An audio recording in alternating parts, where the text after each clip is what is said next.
Well, this brings us to the 7th visit, and I hope to hand you the master key to success before I finish. Eh bien, oyo ezomema biso na 7e visite na biso e nazali koespere kopesa bino fongola ya nyonso pona kolonga avant na silisa. Because my subject will lead you so near to the master key that you will be apt to recognize it. As I have suggested in previous visits, a positive mental attitude can clear away all obstacles which stand between you and your major purpose in life.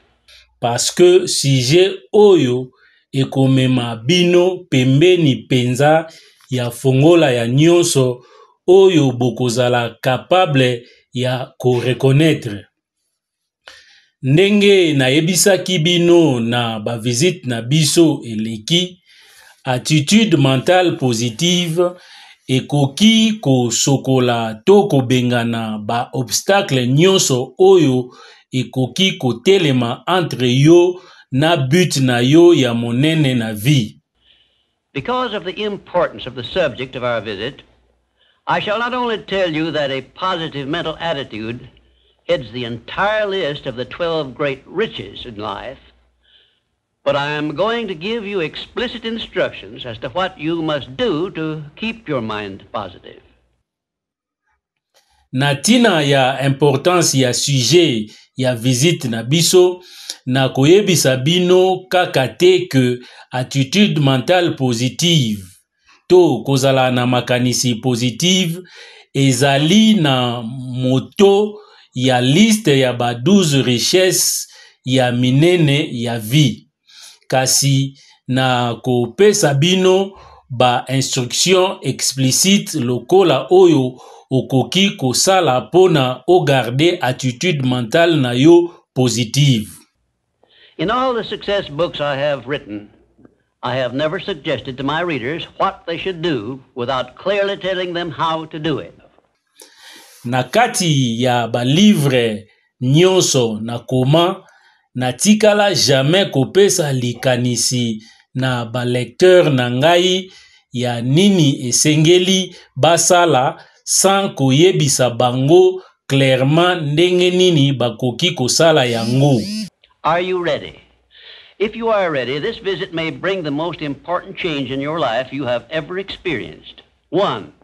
Learn to adjust yourself to other people's state of mind and difficulties so as to get along peacefully with them and to refrain from taking notice of trivial circumstances in your relations with other people by refusing to allow them to become controversial incidents.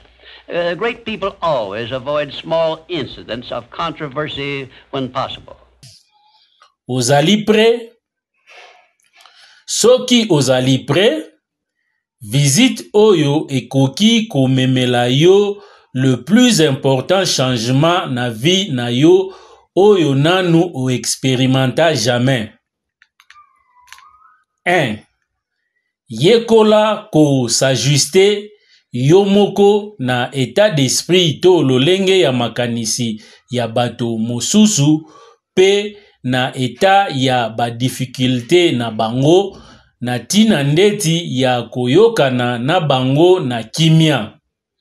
Pe mipekisa konotaka ba circonstance oyo eza insignifiante na ba relation na yo na bato mosusu par koboya ko permettre bango bakoma incident moko ya ba discussion.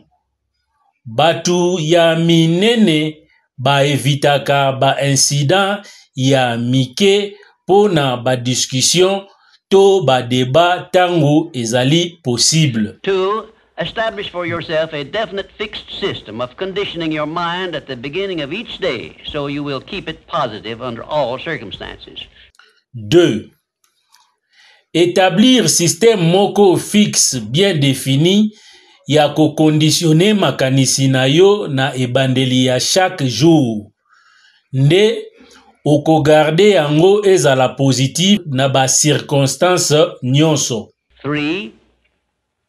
Learn the art of selling yourself to other people by indirection, such as asking leading questions, which will bring out the sort of reactions from others which you desire.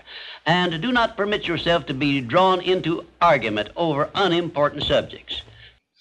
3. Yekola art ya kose vendre yo moko epai ya bato mosusu par ba question indirecte ndeti kotuna ba question dirigée oyo ekobimisa une sorte ya ba réaction oyo yo olingi kouta epai ya batu pe ko permettre te ba benda yo na ba discussion sur ba sujet moko moins important. 4. Adopt the habit of having a good hearty laugh every time you become irritated or angry, and it will help you if you begin each day with 1 minute of hearty laughing. This will change the chemistry of your brain and start you out with a positive mental attitude.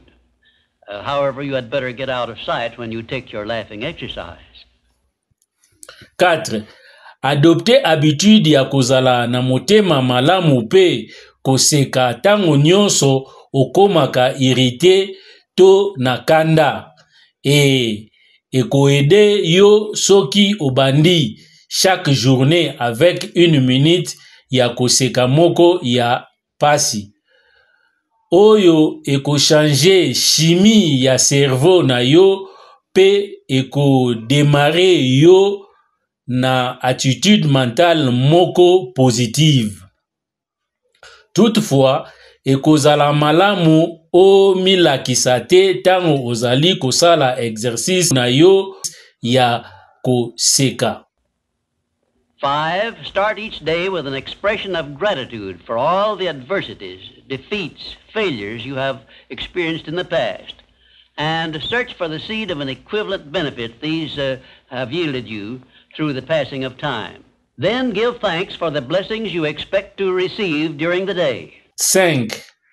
Banda journée nyonso na expression ya gratitude to reconnaissance pona ba pasi nyonso, ba défaite pe ba échec nyonso o expérimentaki to okutanaki na yango dans le passé. Pe lukambuma oyo ozwi comme bénéfice na même niveau ya mikakatano ozwaki oyo epesi yo comme rendement na nzela ya batango olekisi. Na yango, pesa merci pona ba bénédiction oyo ozali kozela ozwa durant la journée. 6. Learn to concentrate your attention on the can-do portion of all of your problems and desires and start action where you stand in carrying out this portion. No matter what may be your problem or your desire, there is always something you can do right now that will help you. Find out what this something is and do it. 6. Yekola ko concentre attention na yo sur parti ya biloko oyo ozali capable ya kosala likolo ya ba problème na yo pe ba désir na yo nyonso pe banda kosala action na position oyo ozali pona ko réaliser parti ya biloko yango. Quel que soit oyo problème to désir yango ekoki kozala, ezali toujours na eloko moko okoki kosala sikasikoyo oyo ekosunga yo. Luka oyeba eloko yango ezali nini pe sala yango. 7. Learn to transmute all unpleasant circumstances into immediate action which calls for a positive mental attitude, and make this a fixed habit. For example, when you are angry, switch your mind to some sort of action in connection with your hobby or your major purpose in life, and keep it busy with that subject for 5 minutes. 7. Yekola ko transmute ba circonstance nyonso oyo ozo sepela na yango te na action immédiate oyo esengaka attitude mentale moko positive et sala yango ekoma habitude fixe. Par exemple, Soki ozali na kanda, changer makanisi na yo na une sorte ya action oyo ezali na lien na activité olingaka mingi pona kolekisa tango to na objectif na yo ya monene ya vie. Pe sala que makanisi na yo ezala occupé na sujet yango pendant 5 minutes. 8. Recognize that every circumstance which influences your life, whether it is a pleasant or unpleasant circumstance, is grist for your mill of life, and so use it to make it pay you dividends in one form or another. Remembering, meanwhile, that your strength grows out of your struggles. Follow this instruction, and you will soon learn that there is no such thing as an unprofitable experience. 8. Reconnaître que circonstances nyonso oyo ezo influencer vie na yo, ata soki ezali ya mabe to ya malamu, ezali mbuma ya konika pona machine ya vie na yo. E salela yango efuta yo lifuti d'une façon ou d'une autre to na lolenge moko to mosusu na koserapelaka dans l'entretemps que makasi na yo eutaka na kokemba to bitumba na yo. Landa instruction oyo ndenge okoyekola kala mingi te que eloko moko te ezali na expérience improfitable. 9. Look upon your life as a continuous process of education, of learning from all your experiences, good and bad, and be always on the alert for gains of wisdom which come to you a little at a time in both your pleasant and unpleasant experiences. 9.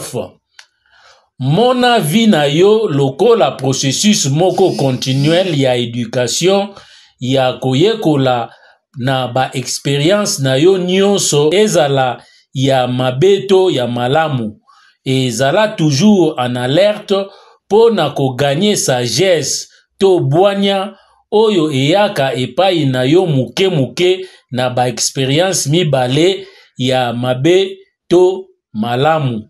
10. Make the world over to fit your own pattern if you choose, but begin with yourself in some sort of self-improvement which will make you more open-minded, patient, and generous in your relations with others. 10. Adapte mokili ekokana na chemin na yo moko soki olingi.